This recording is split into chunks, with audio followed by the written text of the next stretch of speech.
Bhagyalakshmi serial முடிய போது கடைசி எபிசோடும் ஷூட் பண்ணி முடிச்சிட்டாங்க.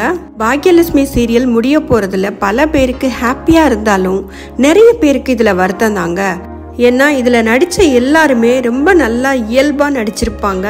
அதுலயும் பாக்யலட்சுமியோட நடிப்பு நிறைய பேருக்கு ரொம்பவே பிடிக்குங்க. பாக்யலட்சுமியா நடிச்சிருக்கிற சுஜித்ரா, கோபியா நடிச்சிருக்கிற சதீஷ், ராதிகாவா நடிச்சிருக்கிற ரேஷ்மா பசுபிலிட்டி, இவங்க 3 பேருக்குமே ரசிகர் பட்டாளம் நிறைய பேர் இருக்காங்க. அதே போல எழிலும் ரொம்ப நல்லா நடிச்சிருப்பாரு. சீரியல்ல எழிலு, செழியன், இனியா 3 பேர் இருந்தாலுமே எழில தான் பாக்யாவுக்கு ரொம்ப பிடிக்கும். பொதுவாகவே பொண்ணுங்கன்னா அப்பாவுக்கும் பசங்கன்னா அம்மாவுக்கும் பிடிக்கும் அப்படிங்கிற கருத்து எல்லாருக்குமே தெரியும். அப்படிதான் நிறைய பேர் வீட்லயும் நடக்கும். இதனால என்னவோ எழில நிறைய பேருக்கு ரொம்ப பிடிக்கும். அதுலயும் பாக்யலட்சுமியோட சேர்த்து பார்க்கும்போது இன்னுமே நல்லா இருக்கும். என்னோட அம்மாவுக்காக எந்த எல்லைக்கு வேணாலும் போகிற குழந்தைய யாருக்குமே பிடிக்காம இருக்காது. அவங்க அம்மா பாக்யாவை பொறுத்த வரைக்கும் எழில ரொம்ப சாஃப்டான சப்போர்ட்டிவான கேரக்டர். அதே மாதிரி ஈஸ்வரியும் ரொம்ப நல்லா நடிச்சிருப்பாங்க. படமாகட்டும் சீரியல் ஆகட்டும் ஹீரோ ஹீரோயினா நடிக்கிறத விட வில்லத்தனமா நடிக்கிறதாங்க ரொம்ப கஷ்டம். அதுல நம்ம நார்மலா எப்படி இருக்கோமோ அதுல இருந்து கம்ப்ளீட்டாவே நம்ம மாறிதான் நடிக்க வேண்டியது இருக்கும். அது போல நம்ம செல்வியை யாருமே மறக்க முடியாதுங்க.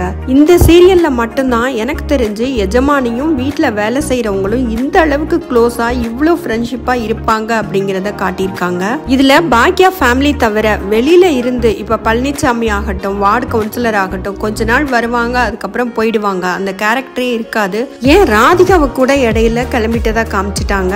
ஆனா செல்வி கேரக்டர் மட்டும்தான் கடைசி வரையிலும். சுதாகர் வந்தப்போ கூட செல்வி மட்டும்தான் பாக்யா கூட எப்பவுமே சப்போர்ட்டிவா இருக்கிற மாதிரி காட்டியிருப்பாங்க. செல்வியோட நடிப்பை பாக்குறதுக்குன்னே நிறைய ரசிகர் பட்டாளம் இருக்காங்க.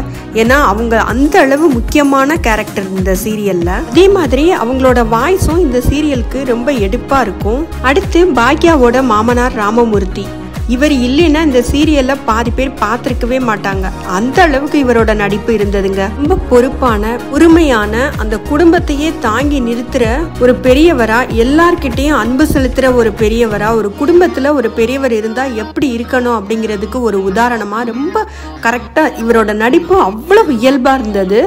இந்த சீரியல்ல அவர் இறந்து போற மாதிரி காட்டியிருப்பாங்க. அடுத்தடுத்து வர்ற எபிசோட்ல அவர் இல்லாமலே அந்த சீரியல் நகர்றது, அந்த சீரியல்ல நடிக்கிறவங்களுக்கு எப்படி இருந்ததோ தெரியல. ஆனா அந்த சீரியலை பாக்குறவங்களுக்கு ரொம்பவே கஷ்டமா இருந்தது. தினமும் சீரியலை பார்க்கும்போது இந்த சீரியல் எப்பதான் முடிப்பாங்க, எப்பதான் முடிய போகுது, 5 வருஷமா ஜவ்வா இழுக்கிறாங்களே அப்படின்னு இருந்தது. ஆனா அது முடிஞ்சு போச்சு அப்படின்னு கேக்குறதுக்கே கொஞ்சம் கஷ்டமா தாங்க இருக்கு. ஸ்ரீமோயி அப்படிங்கிற பெங்காலி சீரியல் தான் தமிழ்ல பாக்யலட்சுமி சீரியலா எடுத்திருக்காங்க.